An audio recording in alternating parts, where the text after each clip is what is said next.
All right, let's dive into a really fascinating question. When someone aces a language test, does that actually mean they can, talk to people? You'd think the answer would be a simple yes, but, well, it turns out the reality is way more complicated. I mean, think about it. Have you ever met someone who's an absolute wizard at grammar exams, but can't hold a simple conversation to save their life? It happens all the time, right? It's super frustrating, and it really shines a light on this huge disconnect between knowing a language and actually using it. So, today we're going to treat this whole thing like a detective case. Let's call it the test score mystery. And our main piece of evidence, our case file, comes from this really insightful study that took a close look at English tests for sixth graders in Vietnam. Okay, so here are the hard facts of the case. The researchers dug into 10 different test papers from 5 schools, spread across 4 different provinces. And they didn't just pick any tests. Nope. They focused on the big ones, the 45-minute and the end-of-term exams. Why? Because those are the ones with the most weight, the ones that really impact a student's grade. And this quote from the study just hits the nail on the head. It says, "Not all tests measure what they are supposed to measure." And that right there is a huge problem with what's called assessment validity. It's like trying to measure your weight with a thermometer. Sure, you'll get a number, but it's completely meaningless.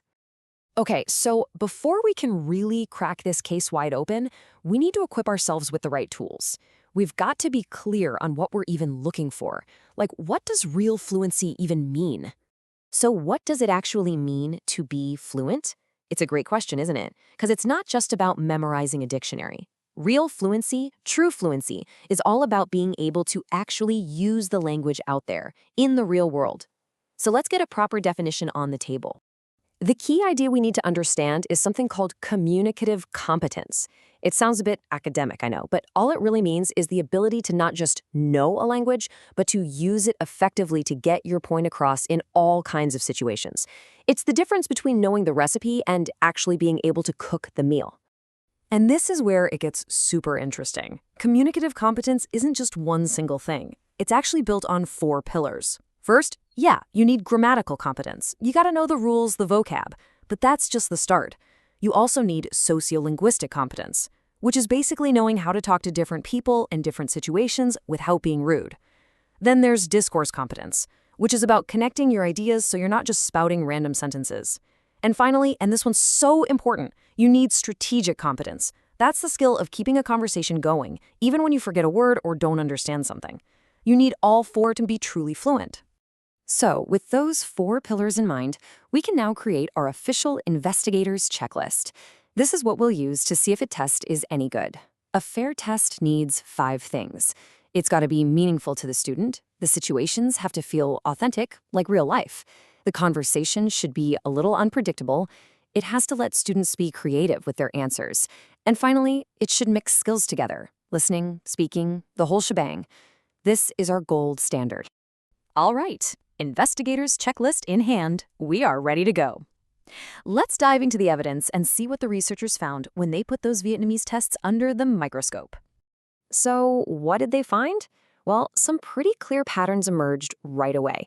These tests were heavily focused on memorizing grammar rules and vocabulary lists. The reading sections, the texts were incredibly short, like less than 80 words. And the writing tasks, well, they weren't really writing. It was more like unscrambling a puzzle, just rearranging words to make one correct sentence. And here we go. This is Exhibit A, a perfect example of what they found. Look at this question. My mother, blank television now. It's only testing one tiny specific grammar point, the present continuous tense. It tells you nothing about whether a student can actually talk about their family or describe a TV show they like or anything useful. It's just a test of pure rule memorization. But sometimes what's not there is just as telling. And what was missing from these tests? Wow. It was glaring. There was absolutely zero, that's a 0% assessment of speaking skills, 0 assessment of listening skills, and basically no chance for a student to write anything creative or from their own mind. It just wasn't there. Okay, we've seen the evidence, we know what the tests were made of and what they were missing. Now it's time for the moment of truth. Let's pull out our checklist and deliver the verdict. This really boils it all down to one core conflict. On one side, you have discrete point testing. That's testing one tiny skill at a time, in a vacuum. That's what these tests did. On the other side, you have integrative testing, which is the goal. That's where you combine skills, like listening and then responding, like a real conversation. The tests were all about knowledge about the language, not the ability to actually use it. So, when we run these tests against our checklist, what do we get? Meaningful communication? Nope, failed. Unpredictable input?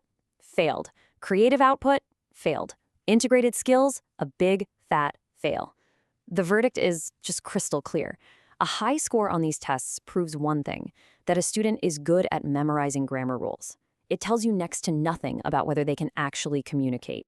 Okay, so we've established that the tests in this particular study were, well, pretty flawed. But you might be thinking, so what? It's just one case. But that's the thing. This isn't just about one set of tests.